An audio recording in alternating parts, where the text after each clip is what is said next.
Keluarga UN. Baru Keluarga pertama UN kali ya. saya dengar tuh keluarga. ABK, waduh kalau ABK kayaknya juga pertama dia nggak catchy Ya, gitu nggak ya. pernah, jarang diperkenalkan Jarang konsep diperkenalkan specific ya. protection Karena di HIV. toh memang vaksin juga nggak ada kan. Nggak bisa di kampus gitu, nggak bisa.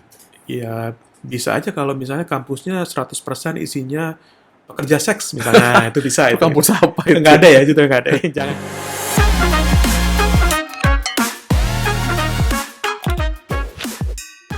Selamat malam, bertemu lagi dengan saya Pande. Selamat datang di podcast Positive Talk. Jadi ini pertemuan kita yang keberapa ya? Ketiga atau keempat, saya lupa karena sudah cukup lama. Kelima. Sudah cukup lama kita nggak mengudara, kayak radio aja nih. Tapi bukan mengudara ya, apa sih namanya? Tayang. Udah lama kita nggak tayang karena berbagai macam kesibukan, akhirnya tayang lagi. Ini sebuah podcast tentang HIV/AIDS, kesehatan seksual, kesehatan reproduksi, yang akan dibahas secara produktif dan positif. Nah, pada malam hari ini kita kedatangan tamu istimewa nih. Halo. Pasti Halo. kenal semua sebenarnya, karena nama beliau itu terkenal seluruh Cukup Indonesia. tercemar ya namanya sudah ya. Iya, sudah terkenal sekali, Mas. Ya, cukup tercemar Mas sekali. Prabowo.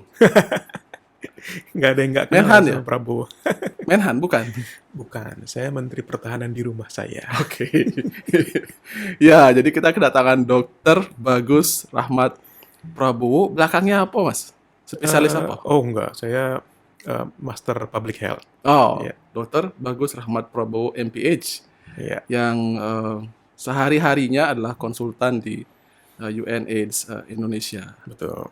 Nah, jadi Mas datang ke Bali cuma buat podcast ini toh, Mas? Kebetulan tadi sambil bawa pesanannya Mas Prof Pande tadi, Apa? Coklat coklat ya, oleh-oleh. dari Belgia. Harus ya itu. Kayaknya kayak merek susu tuh, susu ada dari Belgia gitu ya. Oh iya, ini susu dari Belgia ya. Udah, kita ngelantur, Mas. Enggak, Kita nggak sedang ngomongin serius susu ini. ya Kita sekarang bicara ya? serius. Enggak ya, serius ya? Iya, Oke, serius. siap. Nah, seperti yang saya bilang tadi, Mas Bagus ini kan kerjanya di UNAIDS Indonesia. UNAIDS, jadi udah nyerempet ke situ tuh, Mas. Ya, mungkin bisa cerita sedikit, Mas, tentang pekerjaan sehari-hari. Ya, UNS itu adalah sebuah lembaga PBB ya. Dia singkatan dari United Nations Joint on HIV and AIDS program gitu.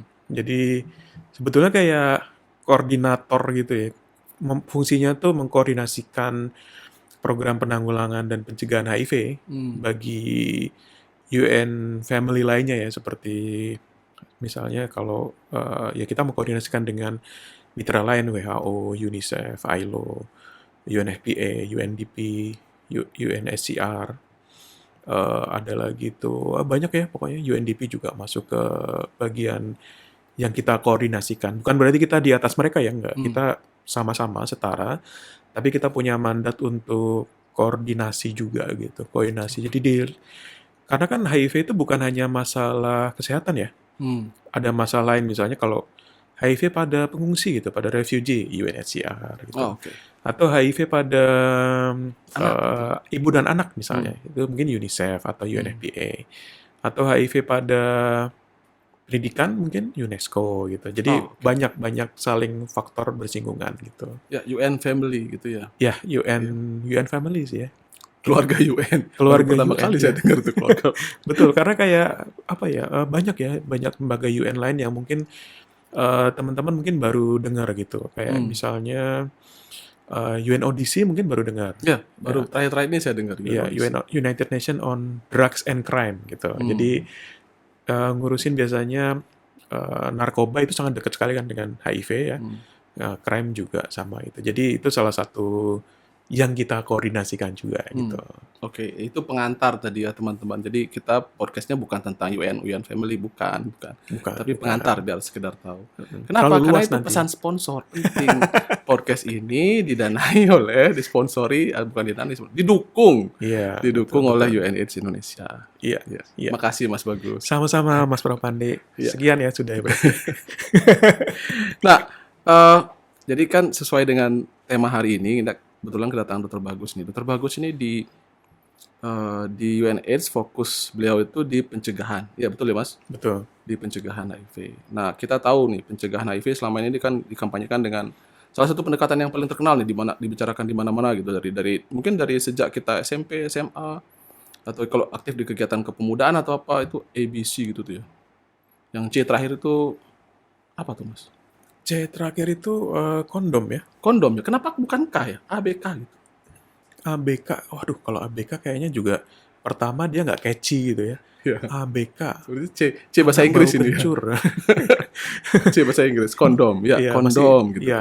Karena AB-nya kan juga masih bahasa Inggris Bahasa kan. Inggris ya betul. Abstinensia, be faithful, use condom gitu. Memang agak susah aja ya kadang-kadang kalau istilah bahasa Inggris di Indonesiain agak susah ya. Kayak kayak PrEP apa ya bahasa Indonesianya apa susah juga. Kondom ya ya kondom sih Iya. bener. Oke. Nah, bicara bicara ABC gitu kan itu memang kalau ideal kita bisa laksanakan kan bagus ya, Mas. Tapi kenyataannya kalau kita lihat tuh hasil-hasil survei gitu, hasil-hasil penelitian, data-data dari layanan, itu kan yang konsisten nih menerapkan ABC dengan baik kan nggak semua ya, pasti ada aja yang kalau orang Bali bilang bengkung gitu, gitu. Kalau orang atau juga bisa juga dikatakan lalai gitu ya, lalai sehingga ya penularan HIV masih terjadi gitu kan. Nah, yang kita ingin diskusikan tuh alternatif lain gitu yang jadi selain selain metode yang banyak dikampanyekan selama ini sebenarnya ada tuh yang baru gitu ya, pendekatan biomedical yang baru gitu. Nah, kita mau Iya, bicara iya. itu gitu. Iya, tapi itu kita sebut dengan PrEP ya. Tapi sebelum kita bicara PrEP itu ada suatu konsep pencegahan yang sebetulnya secara teori itu udah lama banget ya. Nah, bagus Udah deh. lama banget Boleh diceritakan, dikenal Mas. gitu. Cuman kita mungkin agak bingung menempatkannya di mana nih gitu. Hmm. Jadi pencegahan itu ada yang namanya pencegahan primer, pencegahan sekunder, pencegahan tersier kan. Pencegahan primer itu kan selalu ada dua juga ya. Selalu ada health promotion dan juga specific protection gitu, perlindungan spesifik gitu. Health promotion tuh misalnya tadi kayak ABC itu kan Hmm. health promotion ya, itu pencegahan primer. Sama kalau di penyakit apa COVID misalnya, COVID. COVID itu pencegahan primernya kan 3M kan, Hmm. mencuci tangan, memakai masker, menjaga jarak, itu kan health promotion. Ya. Nah, itu bagian dari pencegahan primer health promotion. Tapi bedanya kalau di COVID itu ada perlindungan spesifik atau specific protection itu vaksin kan, vaksin Hmm. COVID, vaksin COVID-19. Itu kan terbukti ya, begitu Indonesia, bukan hanya di Indonesia, tapi di Ya. seluruh negara tuh, begitu coverage vaksinasinya tinggi, Hmm. itu langsung kasus COVID, baik kesakitan, kematian turun drastis tuh ya. Hmm. Mungkin masih ada orang yang COVID, tapi kan nggak berat ya. Itu kan yang penting itu ya. Jadi walaupun ada, tapi kasusnya turun drastis. Nah, lalu kalau kita menggunakan logika yang sama ya, di HIV itu specific protection-nya apa? Selama ini kan kita nggak kenal ya, hampir-hampir nggak kenal ya, Ya, apa nggak ya? pernah, jarang Jarang diperkenalkan konsep diperkenalkan, specific ya. protection Karena di HIV. toh memang vaksin juga nggak ada kan, Ya, vaksin HIV betul. belum ada gitu. Lalu apakah kondom disebut sebagai specific protection gitu? Kan nggak juga. Karena ketika kita memberikan kondom, misalnya kita tenaga kesehatan kasih kondom ke orang, kita hanya bisa menghimbau nih. Ini saya kasih kondom, ayo dipakai. Belum tentu dipakai juga, kecuali kita bisa memastikan ketika dia main ke lokalisasi, kita pakein gitu. Terus kita awasin gitu ya. Kalau kita pakai itu Kita gimana, Mas? pakein. Itu konsepnya gimana? Iya makanya kan nggak ada ya. Itu kan specific protection. Specific protection untuk mas-mas nih ya. Pakai ini kalau mau pakai ini kita pakein deh. Wah saya nggak mau pakai kondom nggak apa-apa saya pakein. Nah itu baru specific protection tuh. Tapi kan kondom itu bukan bukan specific protection sebetulnya. Dia adalah bagian dari health promotion, promosi kesehatan. Berarti kan hampir-hampir nggak ada nih di HIV itu Hmm. specific protectionnya itu. Nah sebetulnya ada. Itu baru dikenal ya kurang dari 1 dekade ini ya. Yang disebut dengan PrEP atau pre-exposure prophylaxis itu Nah, bahasa pendekatan Indonesianya biomedis. apa tuh, Mas? Biar mudah dimengerti nih. Iya, Kita nggak semua ngerti bahasa Inggris nih. iya. Kalau bahasanya tuh PrEP gitu ya, pre-exposure prophylaxis itu kan agak susah ya untuk diingat ya. Bahasa gampangnya adalah pencegahan HIV Hmm. dengan menggunakan profilaksis obat ARV. Nah itu Profilaksis apa tuh? profilaksis Profilaksis. itu adalah pemberian obat sebelum orang itu terinfeksi. Nah, jadi Oke, jadi mencegah HIV dengan memberikan obat kepada mereka yang yang belum terinfeksi. belum Belum terinfeksi. terinfeksi, betul. Oke. Iya. Kalau di Sasarannya penyakit lain ada nggak kayak gitu, Mas? penyakit lain tuh ada misalnya kayak malaria gitu. Hmm. Malaria kan kalau kita mau ke Papua, kita perlu diberikan profilaksis. Nah, Iya. pemberian obat sebelum kita kena malaria. Ya, betul. Karena asumsinya nanti kalau ke malaria itu kan banyak nyamuk yang belum kenalan sama kita nih. Iya, Nah, iya. jadi kita mendarat, nyamuk datang gigit nyamuk, bukan salah nyamuknya sebetulnya, tapi kan Hmm. ada mikroorganisme lain yang membuat kita jadi malaria kan, bukan salah nyamuknya juga. Kebetulan nyamuknya kan jadi vektor kan Ya. gitu. Itu konsepnya hampir mirip kayak gitu. Jadi Hmm. sebelum beresiko ke Papua, di Bali dulu atau di Jakarta atau di Bandung, sebelum berangkat kita bawa obat itu diminum dulu gitu kan. Ya, jadi level apa sih namanya, obatnya di dalam darah cukup untuk membunuh agen gitu ya, Betul, betul. bakteri atau virus yang Ya, masuk ke dalam tubuh ya, gitu kan ya. ya. Kecuali kita bisa membunuh setiap nyamuk yang mau gigit kita. Nah, itu promotion ya. Ya itu health promotion. Kita kasih Oke. tanda nyamuk datang itu bilang, jangan saya. Pakai repelan, Mas. Pakai repelan. Ya bisa Iya, juga, bisa. bisa juga Ya, pakai jadi repelan. pakai repelan itu Iya, termasuk health promotion, kita anjurkan orang pakai iya, iya. repelan. Terus ada Oke. satu lagi tuh ternyata di ruangan ber-AC itu juga pencegahan juga itu kalau di Papua. Hmm. Karena nyamuk katanya nggak betah tinggal di ruang ber-AC gitu. Oke, kembali ke yang Oke, tadi. ya, kembali ke Biar nggak prep. ngelantur. Kembali ke PrEP. Ini Oke, kita jadi bicara konsep prinsipnya udah dapat ya teman-teman, kalau ini adalah obat yang diberikan kepada mereka yang negatif untuk mencegah HIV. Obatnya obat apa, Mas? Nah, obatnya itu sebetulnya obat yang tujuannya adalah bisa memutus perkembangan virus HIV di dalam tubuh kita kan. Hmm. Hampir mirip sama kayak malaria tadi prinsipnya Hmm. kan. Jadi kalaupun ada virus HIV masuk ke dalam tubuh kita, si obatnya itu bisa memutus perkembangan. Nah, Hmm. kebetulan obatnya itu sama dengan obat untuk orang dengan HIV positif. Nah, Jadi boleh nggak tuh kalau misalnya nih punya teman yang HIV positif, dia minum obat, terus obatnya kita minum buat mencegah gitu boleh?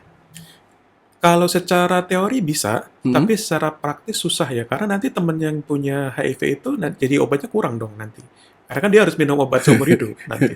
Iya, iya, iya. Kalau secara teori bisa, Bisa toh? bisa, secara teori bisa. Tapi secara praktis kasihan dong temennya yang HIV positif, nanti dia obatnya kurang. Tapi nggak kelebihan tuh, nggak kelebihan dosis. Enggak, dosisnya sama. Dosisnya sama, Jadi oke. ada obat namanya tenofovir Hmm. dan emtricitabine, atau bisa pakai lamivudin juga. Jadi tenofovir emtricitabine atau tenofovir lamivudin itu bisa digunakan untuk mencegah. Jadi kalau kita dalam tubuh kita ya, kadar obat itu dalam darah itu cukup untuk mencegah HIV. Hmm. Kalaupun ada virus HIV masuk tuh, virusnya ya masuk, tapi nggak punya kesempatan untuk berkembang gitu. Bahasa gampangnya mungkin virusnya ya lama-lama hilang sendiri ya, karena nggak berkembang mati. kan dia. Ya. Karena nggak sempat berkembang, dia juga nggak sempat menjadi HIV positif dan AIDS kan tentunya kita. Itu kan yang ingin kita hindari sebetulnya. Nah itu salah satu pencegahan biomedis. Tapi ingat ya, tadi kan pencegahan primer tuh ada health promotion, ada specific protection, ada pencegahan yang sifatnya promosi kesehatan dan perlindungan spesifik. Ini perlindungan yang memang spesifik banget gitu ya. Untuk orang yang memang sangat beresiko, yang mungkin dia tidak bisa mengurangi resikonya atau nggak yakin dengan bagaimana dia mengurangi resikonya gitu. Contoh nggak yakinnya tuh misalnya kalau ada seseorang yang sering ikut party-party gitu, apalagi seks party misalnya. Kalau seks party kan biasanya juga ada keterlibatan nafza juga ya biasanya. Seorang sepintar apapun ya kalau misalnya dalam pengaruh obat itu biasanya obat atau alkohol ya Mas? Iya, Bukan cuma obat atau alkohol gitu. Hmm. Itu sepintar apapun tuh biasanya dia akan lupa tuh dengan metode pencegahan apapun deh gitu. Nah, makanya kemudian perlu termasuk lupa pakai kondom bisa kan? termasuk lupa pakai kondom. Even dia nggak lupa kan juga cara pakai kondomnya gimana kan nggak tahu juga. Pas teler pakai kondom kan susah ya. Susah ya, benar juga sih. Bisa salah. Harusnya ke situ masuk ke sini jangan-jangan. Iya, bisa juga. Atau harusnya masuk ke penis sendiri, masuk ke penis orang lain. Kan bisa juga. Nggak mungkin ya. Oke, terus Mas terus. Ya, itu. Jadi ini perlindungan yang sangat spesifik ya, pada orang-orang yang sangat beresiko, tidak mampu untuk mengurangi resikonya dengan model pencegahan yang selama ini kita kenal ya tadi ABC tadi ya, itu nggak mampu untuk itu. Nah itu untuk itu. Tapi kalau misalnya orang itu sudah mampu abstinensia, ya ngapain pakai PrEP? Betul. Sudah mampu setia dengan pasangannya, ngapain minum obat itu? Ngapain minum gunanya? Nggak ada. Kecuali memang pasangannya beresiko ya. Oke. Misalnya nih ibu rumah tangga gitu, suaminya suka keluar gitu yang dia nggak jelas gitu ya, dia curiga gitu, boleh ambil PrEP. Jadi bisa aja karena ternyata kita punya data nih ya di Indonesia nih. Tes HIV pada ibu hamil misalnya Sambil contoh misalnya di Jawa Tengah ya, Jawa Tengah. Satu provinsi itu tesnya itu sekitar 400 ribuan gitu. Ditemukan sekitar antara 300 sampai 400 kasus HIV dari 400 ribuan itu. Dekat-dekat ke 1% dong itu ya. Lumayan tinggi ya? Iya, Nggak nyampe 1%. nggak dekat-dekat ke 1%. Dekat- hampir Tinggi dekat-dekat. dong. Indonesia kan di Iya. 0,2 sekian, rendah. Itu berarti 0,1 kali ya? Iya, Hampir ya udah satu digit di belakang koma sih. 0,02 gitu Indonesia ya. Iya, iya. Lumayan deket ini. Satu digit di belakang koma kan udah hampir deket Iya, ya iya. memang ya. Iya, jadi salah satu contoh misalnya Jawa Tengah gitu. Itu di antara 400 ribuan itu sekitar 300-400 lah per tahun yang ketemu. Nah, si ibu-ibu ini kan ibu-ibu hamil ya, ini ibu-ibu hamil yang standby di rumah biasanya sebagai suaminya tuh sebagai proxy aja gitu, membawa virusnya gitu. Karena virusnya kan nggak bisa terbang kemana-mana. Virusnya harus berada di orang kan. Orangnya yang kemana-mana nih. Kalau suaminya misalnya, tadi kayak kata Mas Prof kan, suaminya misalnya pergi kemana, kemudian di tempat mana itu dia khilaf, nah, Jajan gitulah, jajan gitu. ya jajan di warung tanpa nasi, nah, itu mungkin dia balik-balik dia bisa bawa virus kan ke rumah. Ibunya bisa kena. Nah, Kalau ibunya pakai PrEP, kalau ibunya pakai PrEP, dan si ibu ini merasa bahwa suaminya at risk, sangat beresiko, kayaknya di luar dia punya yang lain-lain, dan kayaknya beresiko, ya, atau si ibunya barangkali pernah punya IMS nih. Dia padahal nggak ngapa-ngapain kan, Jadi tapi dia- kena sifilis. berarti gitu. dia tahu ada risiko. Berarti kan ada resiko kan itu. Nah, bagi orang seperti ini Hmm. boleh menggunakan PrEP, walaupun dia abstinensia, dia sebelum menikah abstinensia, setelah menikah dia setia kan dengan suaminya, be faithful. Ya, tapi kan dia ABC pakai nih. Terus kenapa harus pakai PrEP? Ya karena dia ada salah satu syaratnya terpenuhi. Jadi misalnya dia pernah kena IMS, ya. Ada keputihan setelah diperiksa ternyata diplococcus intraselnya banyak, itu untuk Neisseria gonorrhoeae misalnya. Berarti kan dia IMS itu. Nah, berarti orang-orang seperti ini untuk ibu ini eligible tuh dia. Dia Oke. at risk banget itu untuk terkena HIV. Nah, kalau seperti itu untuk misalnya gini kan ada nih, ada nih pasangan yang salah satu pasangannya itu HIV positif. Gitu. Mereka tetap sebagai couple ya, pasangan gitu kan. Nah, berarti yang pasangan yang HIV negatif boleh dong pakai PrEP ya? Nah, tadi kan kita bicara pencegahan primer. Oh. Nah, sekarang selain pencegahan primer ada namanya pencegahan sekunder. Pencegahan sekunder itu selalu ada dua juga nih. Pertama adalah deteksi dini, yang kedua itu pengobatan secepatnya. Itu yang kita kenal dengan tes HIV. Itu sebetulnya pencegahan sekunder tuh. Ayo temukan pada populasi ini. Karena berarti kan sebetulnya orangnya sudah ada kan di populasi itu, tinggal kita temukan aja. Temukan. Kalau dua pengobatan pada orang yang sudah ditemukan HIV positif, lalu diobatin, itu ada prinsip U equals U gitu. Jadi kalau si orang dengan HIV positif ini diobatin, dan kadar virus dalam tubuhnya itu sudah tidak terdeteksi, bukan berarti bebas HIV ya, tidak terdeteksi, itu nggak nularin ke pasangannya atau ke orang lain gitu, nggak akan menularkan atau tidak akan menularkan dari ibu ke bayi. Jadi sebetulnya dari pertanyaan tadi mungkin perlu, mungkin nggak. Mungkin nggak perlu kalau si pasangannya itu viral load-nya sudah tidak terdeteksi. Karena pencegahan sekundernya jalan kan. Jadi dia sudah tahu pasangannya positif HIV, pencegahan sekundernya jalan tuh, pasangannya minum ARV, viral load-nya tidak terdeteksi, nggak akan nularin ke pasangannya, ngapain ikut PrEP kalau kayak gitu. Karena dia yakin pasangannya, misalnya ini seorang ibu ya, suaminya positif HIV, si suaminya ini udah beberapa lama ikut pengobatan ARV ya, dan viral load-nya tersupresi gitu, tidak terdeteksi ya. Berarti nggak akan nularin si ibunya, walaupun berhubungan seks nggak pakai kondom. Jadi si ibunya nggak akan ketularan. Nah, pada kasus ini nggak usah minum PrEP si ibunya. Tetapi ada masanya ketika mungkin suaminya baru tahu dia status HIV-nya, biasanya tuh viral load tuh tersupresi sekitar 6 bulan gitu ya. Antara 4-6 bulan gitu. Ya mungkin sambil menunggu suaminya virally suppress, pasangannya minum PrEP. Itu bisa menggunakan PrEP. Atau bahkan juga misalnya kalau suaminya udah bertahun-tahun nih minum ARV, tapi gagal terapi terus. Berarti kan virusnya nggak tersupresi terus dalam tubuhnya. Nah, itu boleh tuh, baru ikut PrEP juga bisa gitu. Oke. Nah, kita masuk ke pertanyaan paling penting nih. Tadi kita bicara PrEP gitu kan, manfaatnya apa gitu, pencegahan primer, pencegahan sekunder, konsep-konsep pentingnya. Yang paling penting yang ditanya orang itu barangnya ada apa enggak sih, Mas? Indonesia? Kita tuh dari tahun 2021 ya sampai Hmm. tahun 2023 ini tuh kita sedang dalam masa pilot project nih. Hmm. Kalau dalam masa pilot project tuh artinya ada tetapi limited. Ada tapi terbatas. Terbatas. Ada tapi tidak di seluruh Indonesia gitu ya. Hmm. Yang Hanya ada ada sekarang di di mana aja nih? ya hanya ada di kota-kota yang ditunjuk gitu.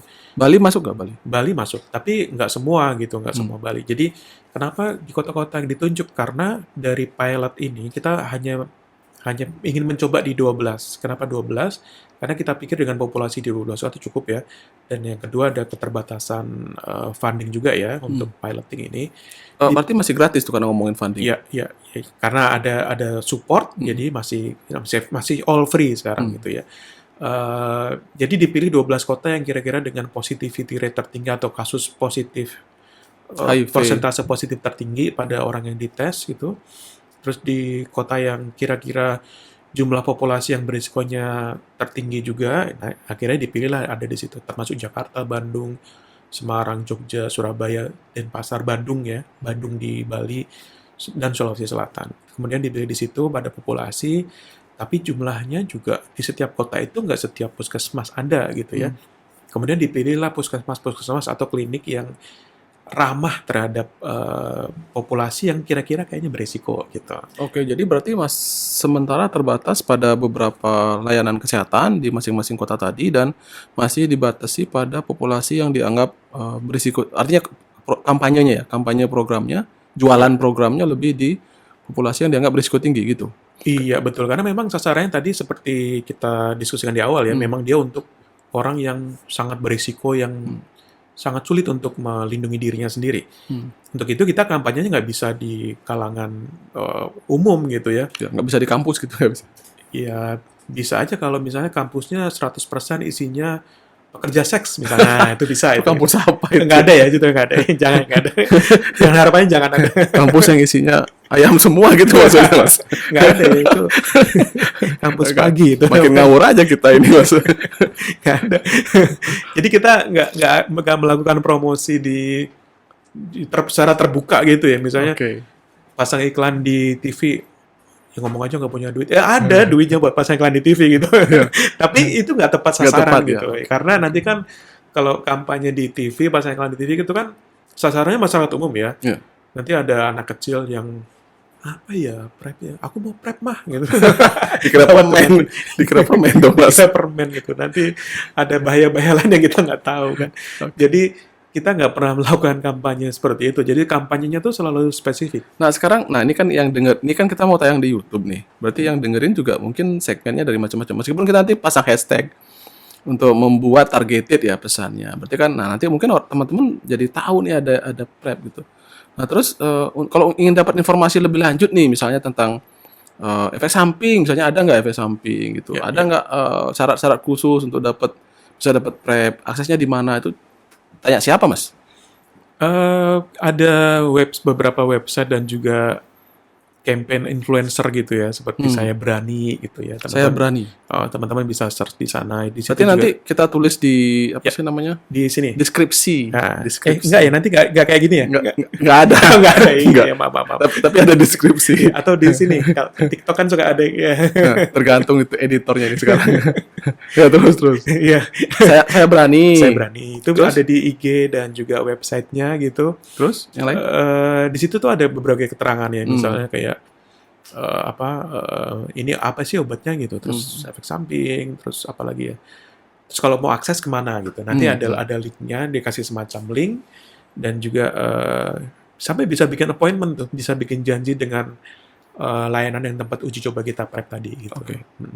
Yang lain nggak ada, cuma itu doang Saya Berani. Sementara banyak sih sebenarnya website yang lain, tapi kemudian semua refernya ke Saya Berani sih. Jadi kayak hub utama gitu ya, sumber utama informasi ini gitu ya. Tapi sementara memang hanya terbatas di 12 kota dulu ya. Di 21 kota. Sekarang udah dilebarin lagi nih. Jadi 12 tambah 9, sekarang 21. Tapi mungkin tahun depan hampir pasti nih ya, kemungkinan tahun depan kita akan tambah ya, dia akan ekspansi layanan. Sampai akhirnya nggak semua juga ya, nggak semua 500 14. kotak di Indonesia akan tersedia PrEP ya. Tapi sekitar 100 mungkin ada ya. Ya, oke. Mungkin antara 95 sampai 100 atau bahkan mungkin lebih dari itu, tergantung dari ketersediaan Ya, ya. dana kita juga ya, mungkin dana Berarti pemerintah juga. selama program ini masih gratis dong, Mas ya? Berarti sampai 3 tahun ke depan iya dong, berarti Masih masih gratis. gratis ya, Oke. masih. Karena kita masih mendapatkan bantuan juga untuk implementasi program ini ya. Ya, oke, meskipun gratis, tapi kalau nggak efektif kan ngapain, Mas? Orang nggak mau nyari gitu. Nah, ini pertanyaan yang agak deket terakhir nih. Seberapa efektif sih gitu kan? Oke lah, anggaplah kita misalnya nggak pakai kondom nih. Nggak pakai kondom gitu kan.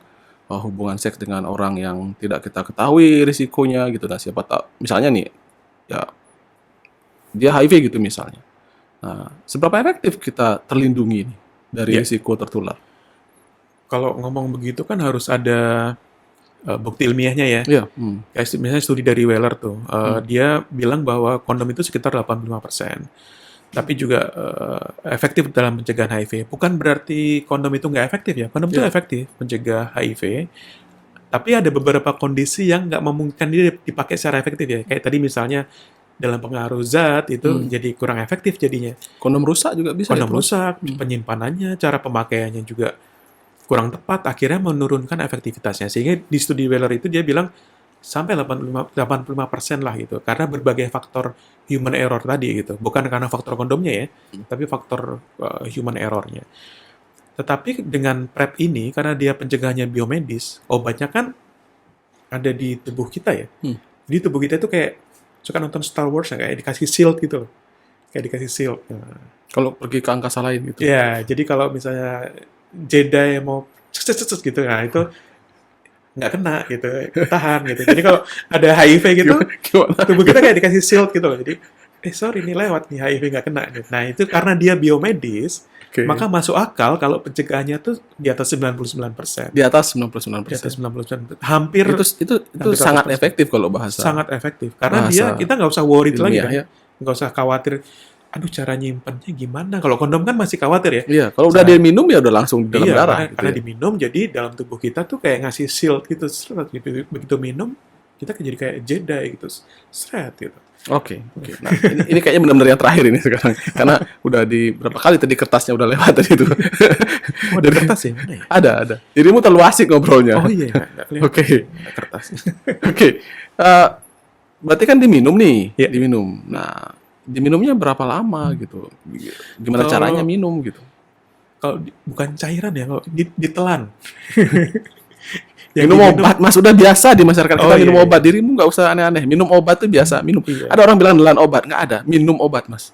Tapi Walaupun tablet. iya, PMO minum. itu singkatannya pendamping menelan obat loh, bukan pendamping minum obat. Oke lah, aku kalah. Alah, lanjut. Obatnya ditelan. Mas, ya. habis waktunya, Mas. Ayo, Mas. Iya. Maaf ya. Ah. Maaf ya, ada kertas lagi lewat ya. Iya. Gimana? Cepet dong. Oh iya. Nah, kita mau ada iklan lagi nggak abis ini? Enggak ada. Ini viewernya masih dikit. Harus ada dong. Barangkali ada yang mau iklan, silakan hubungi Mas Propan. Yang host siapa sih ini? Oh iya. Ya maaf. Menelan obatnya ya. Ya, Menelan oke. obatnya. Menelan obatnya itu tergantung resikonya sekarang. Sebetulnya dia memberikan proteksi itu bisa kalau misalnya seseorang yang beresikonya jarang-jarang nih ya. Oh, saya nggak Berisikonya pernah jarang-jarang gitu. gimana? Berisikonya jarang-jarang. Iya, Lagi kan tobat, lagi berisiko gitu. enggak kan, misalnya kan gini. Berisiko jarang-jarang tuh kayak gimana? Yang jelas dong, Mas. Iya. Bentar. Saya memformulasikan dulu. Nah, contoh misalnya, kita lihat ini, teman pekerja seks. Oh. Kan nggak semua pekerja seks itu jualan seks tiap hari. Iya. Kan ada Ada juga yang juga misalnya di yang- lokalisasi ya memang dia mungkin Iya, jualan seks iya. tiap hari. Ada yang agak canggih itu bisa Iya. sebulan 2 bulan sekali jangan-jangan Iya, dia. kan ada juga tuh yang high class yang Iya. 80 juta barangkali itu sebulan atau 2 Kau bulan dirimu sekali. mengingatkanku pada seseorang, Mas. Wah, saya nggak ingat. Bukan Seorang yang di itu, TV kemarin tuh. kan? Oh iya, kita Iya. mau selesai nggak nih? Lanjut. Dibales. Aduh kacau. Lanjut, Mas. Tumben dapat tamu begini nih. Nah, jadi ada yang orang yang beresikonya jarang-jarang, Ya. itu yang nggak usah minum tiap hari. Menelan. Nah, Nggak usah meminum atau menelan obatnya tiap hari, nggak usah. kapan dia minumnya Nah, berarti? dia bisa menggunakan PrEP yang kadang-kadang. Kalau PrEP yang bahasa Inggrisnya kadang-kadang. tuh event driven. Jadi Kayak persiapan gitu. Iya, jadi akan ada oh, risiko. oh. Jadi Baru misalnya nih ya, telan. misalnya nih seorang pekerja seks Oh. yang saya mau terima tamu hari Minggu. Terus Hari minum Minggu. obatnya kapan? Minum obatnya bisa dari Sabtu 24 jam sebelumnya Oh. sampai 2 jam sebelum kejadian, sebelum eventnya, itu dia bisa minum 2 loading dose. 2 tablet. 2 tablet sekaligus. Itu sekaligus ya. Oh. Ya nggak sekaligus sih satu-satu, tapi dalam waktu yang sama gitu. Udah Mas, udah. Kalau sekaligus kasihan dia bisa Ya, ya. muntah nanti. Oke, ngerti Mas. Satu-satu. Ngerti. Iya, Terus. Terus. Itu sampai segitu, itu kan loading dose ya. Ah. 24 jam setelah itu minum satu lagi. Ah. Terus 24 jam lagi satu lagi, jadi 2 1 211. 211. Bukan 212. Kalau itu kayaknya udah nggak ada. Udah virus tablet Udah udah nggak nggak ada. ada. Nanti 211. 2024 ada lagi. Iya. Oke. 211. 211. 211 itu bagi orang yang hubungan beresikonya jarang-jarang gitu. Oke. Ya. Yang kedua? Tapi misalnya si orang yang sama nih ya, orang yang sama, jadi laku banget gitu. Yang Oh. tadinya 2 bulan sekali, dia Jadi lebih sering. jadi misalnya 2 hari sekali atau 3 hari sekali. Jadi kan nggak make sense ya kalau 211 ya. Iya. Nah, pada orang yang ini sebaiknya tiap hari. Sebaiknya tiap hari. Tiap hari. Oke. Daily Daily consumption tiap hari. daily dose gitu. Kayak makan gitu, tiap hari harus makan. Tiap hari satu-satu Kecuali ya. puasa. Satu. Tapi kan ada batasnya juga ya. Misalnya ada masanya juga kan dia nggak selama Nggak terus-terusan seumur hidupnya berisiko. kan. Mm. Pasti ada liburnya juga kan. Pekerja seks tuh ada liburnya juga. Libur sebulan ya nggak usah, sebulan nggak usah minum apapun. Maksudnya Jadi minum sebenarnya terapi. sangat fleksibel ya. Fleksibel banget. Sangat Iya. fleksibel. Nggak kayak ARV, beda dengan ARV. Kalau ARV begitu positif harus minum Iya. tiap hari. Tiap hari. ARV untuk pengobatan Ya, ya. ARV untuk kalau positif kan, Oh. kalau positif minum ARV tiap hari. Kalau ini enggak kan? Ini nggak usah, karena memang tujuannya kan memberikan perlindungan biomedis. Kayak Star Wars tadi, Jedi gitu. Iya, jadi kayak dia ya.